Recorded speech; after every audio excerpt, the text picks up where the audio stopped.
परेशानी का एहसास, ये तो हम सब जानते हैं, है ना?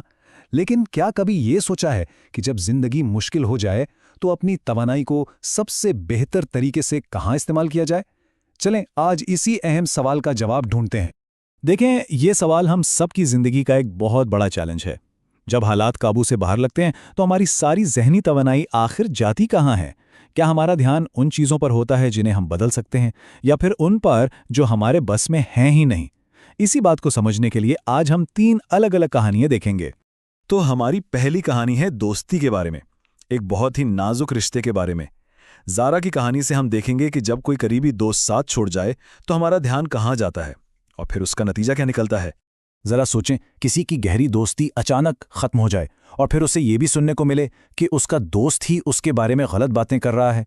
ज़ारा बिल्कुल इसी तकलीफ और उलझन से गुजर रही है, और ये सच में किसी के लिए भी बहुत दिल दुखाने वाला तजुर्बा हो सकता है। तो ज़ारा का जहन बस इन्हीं सवालों में घूम रहा है। आखिर वो क्यों बदल गई? बाकी लोग मेरे बारे में क्या सोच रहे होंगे?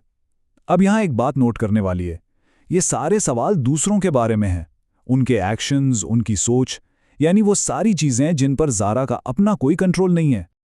और यहीं पर कहानी में एक अहम मोड़ आता है। सवाल यह है कि क्या कोई सच में किसी दूसरे की वफादारी को, या वो क्या कह रहा है, उसको कंट्रोल कर सकता है? हाँ, जाहिर है जवाब है नहीं। तो फिर असल पावर, असल ताकत कहाँ है? ये सवाल हमें एक बिल्कुल अलग एंगल से सोचने पर मजबूर कर देता है। ये जो सोच की तब्दीली है ना, यही असल बात है, यानी इस उलझन और बेबसी से निकलकर एक बामकसद सोच की तरफ बढ़ना। इसका मतलब यह है कि सिर्फ हालात पर रद्द-ए-अमल देने के बजाय खुद ये फैसला करना कि मुझे क्या करना है। तो अब असल सवाल ये नहीं रहा कि हेरा ने क्या किया, बल्कि सवाल ये है कि ज़ारा खुद इस सूरत हाल को इज्जत और वक़ार के साथ कैसे हैंडल कर सकती है। और जैसे ही सोच ऐसे बदलती है, सारी पावर वापस ज़ारा के हाथ में आ जाती है। क्यों?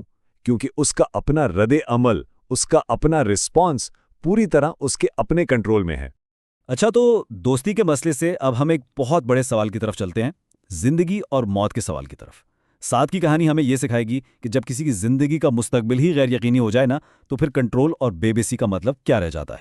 साद सिर्फ 17 साल का है और उसे एक ऐसी बीमारी का पता चलता है जो उसके पूरे मुस्तकबिल पर एक सवालिया निशान लगा देती है। और जाहिर है इस खबर के साथ जो खौफ, गुस्सा और बेबसी का तूफान उठता है ना, वो उसकी पूरी दुनिया हिलाकर रख देता है। आखिर में ही क्यों? क्या जिंदगी इतनी अनफेयर है? ये सवाल साद के दिमाग पर हथौड़ों की तरह लगते हैं। और ये सब सवाल किस बारे में है? किस्मत, हालात, यानी वो चीजें जिन्हें वो बदल ही नहीं सकता। और यही सोच है जो उसे बिल्कुल बेबस कर देती है। और यहाँ फिर से वही सोच की तब्दीली आती है। देखें, जिंदगी कितनी लंबी होगी ये तो कंट्रोल नहीं कर सकते, लेकिन क्या हम मुश्किलात को फेस कैसे करना है ये कंट्रोल कर सकते हैं? क्या हम ये फैसला कर सकते हैं कि अपना बाकी वक्त एक मकसद के साथ गुजारें?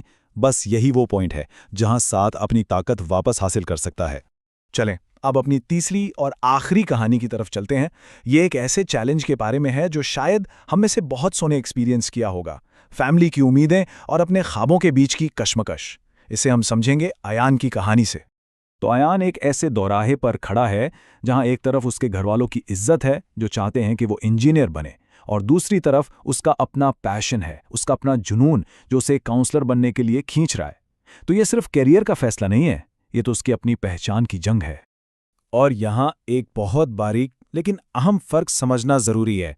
घर वालों की इज्जत करने में और अपने ख्वाबों को छोड़ देने में जमीन आसमान का फर्क है। इज्जत करने का मतलब ये थोड़ी है कि हथियार डाल दिए जाएं, नहीं, बल्कि इसका मतलब है कि अपनी बात को, अपने पॉइंट ऑफ व्यू को बहुत वजाहत और मैच्योरिटी के साथ उनके सामने रखा जाए। और ये काम ये पूरी तरह अयान के कंट्रोल में है। तो ज़ारा, साद और अयान, इन तीनों की कहानियों में हमने एक कॉमन पैटर्न देखा है ना? बेबसी के एहसास से निकलकर अपनी ताकत को पहचानने का सफ़र। तो चलें अब इस फ्रेमवर्क को, इस सोच के तरीके को एक नाम देते हैं जिसकी वजह से यह तब्दीली मुमकिन होती है।